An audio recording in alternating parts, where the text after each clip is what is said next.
Hey guys, welcome back to another tutorial. My name is Eddie and I'm going to be going over how to render over any image. In this case, they are the black and white images from the Game of Foams video game project. To find those, go ahead and go into your Google Drive and go ahead and select the Game of Foams folder. If you don't already have access to that, we'll be sure to post a link to it on the Game of Foams Facebook texturing page. Now from here, you want to go ahead and double click the art folder, and then here, go to your texture team. And now you're going to see a series of folders with names on it. To add yours, go ahead and right click, go to new folder, and then go ahead and add your name to that. In that folder is where you're going to be turning in your renders and textures. Now let's go ahead and find the list of items that we'll be working with, and for that you want to go to the assets assignment document. Now here on the left you're going to find the list of items that we'll be working with. You can also see who modeled that one and if it's been finished. You also have the UV section, who did that and if that's been finished. And then here in the textures assigned is where we come in. Depending on what item you want to go ahead and add your name to that section. And then also once you've finished, you want to make sure that you check this off with an X. Going back into the texturing team folder, let's go ahead and find those renders by going into the renders folder. Here's where you're going to find the ambient occlusion renders that were done in Keyshot by our very own Alex Osborne, whom we all owe a great debt of gratitude for having taken care of that workload for us. Now, I'm going to go into the lockers folder, and from the series of images, I'm going to go ahead and select this 3/4 turn. You don't have to download all of them. Some of them only need a 3/4 turn. Others may need a front view as well, and a rear view, depending on the object that you're working with. Now that you've downloaded your image, go back to Photoshop, and let's go ahead and start a new file. I'm going to keep it at 17 by 11. My resolution's kind of high. You probably only need 300, but I'm going to stay with 400 here. And then you want to go ahead and drag and drop your image, or you can go into File, Place Embedded, and then go ahead and select your image. With your image currently in transform mode, you can go ahead and adjust it as needed by holding Shift and dragging one of the corners to transform it uniformly. Then go ahead and drag it into position. Then go ahead and double click to confirm your transformation. To be better able to see our object, I'm going to go ahead and turn off the visibility of the background. To do that, go over to the background layer and click the eye icon here. And now we're able to see our object. Next, we're going to create a rendering layer. To do that, go over to the layer section, and from the menu below, go ahead and click the create a new layer. Rename this one. I'm going to call this one render 1. And this is the layer where we're going to be applying our paint. Now that we have a rendering layer, it's time to start adding color to our object. To do that, grab the brush tool and then select any color you want to work with. In this case, I'm going to go with red. And then go ahead and start applying color into that layer.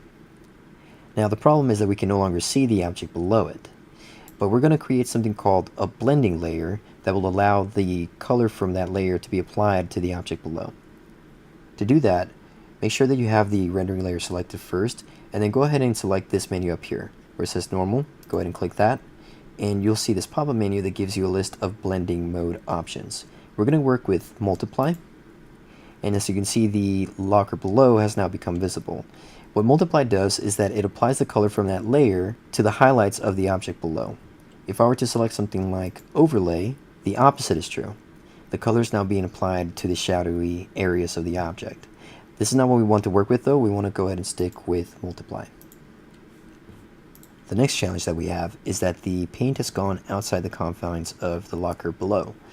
To fix this, we're going to create something called a clipping mask. And to do that, you're going to go over to the rendering layer, you're going to right click it, and then you're going to go up to where it says create clipping mask.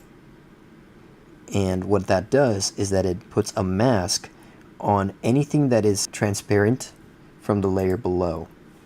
If you were to go back over to your rendering layer, right click, and then it now says release clipping mask, you'll see your original paint is still there. If you need to create new clipping layers, go ahead and select the layer below a clipping mask and then select new layer, and it'll automatically create new clip layers for you. Quick note about blending modes. A blending mode does not like to be on top of another blending mode. So we have this layer here, it's currently under multiply, and this layer I put it to multiply as well. If I selected blue and tried to paint over this, you can see that it's just turning everything black instead of that colored blue. And you can see what happens if I were to turn off the visibility of this red layer here. The blending mode from the layer above it is now being transferred down to the original object here, and it's working correctly. But if I were to turn the visibility back on from this layer here, the red one, that's also in multiply, you can see that it is canceling each other out here. So just a quick note to be careful about that. If you wanted some of these layers on top to transfer some of their information below while keeping another blending layer there, you may need to erase part of that blending layer from below. Now it's time to start having fun with your object. You can go ahead and keep painting away on the rendering layer by selecting a new color and starting to paint over it, or you can use your polygonal lasso tool.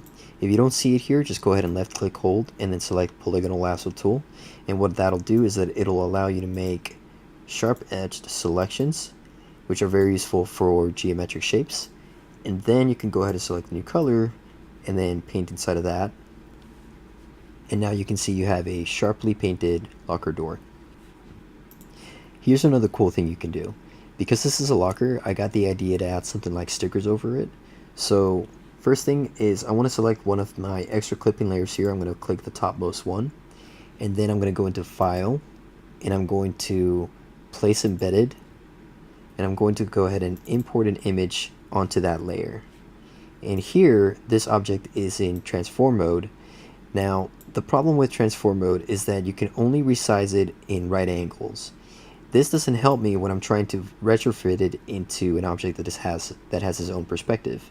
To fix that, you want to go into Edit, go down to Transform, and you're going to select Distort.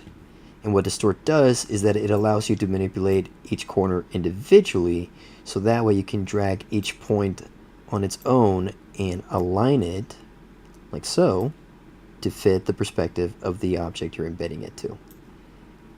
Once you're happy with the perspective and arrangement, go ahead and double click to confirm your transformation, and just like that, it looks like it's a part of the scene. If you don't like it there, you can still change it by going back up to Edit, Transform, and then select Distort one more time. And you can still manipulate the individual points and reshape it to fit the new perspective of the shape you're applying it to. We have now made the owner of this locker a total weeb. And that's it. Thank you for watching this tutorial. If you guys have any questions, you can DM me or Jill on our Facebook page. We meet every Friday in room 1026 at 11 o'clock a.m. Hope you guys have fun with this, and that's it. Happy arting.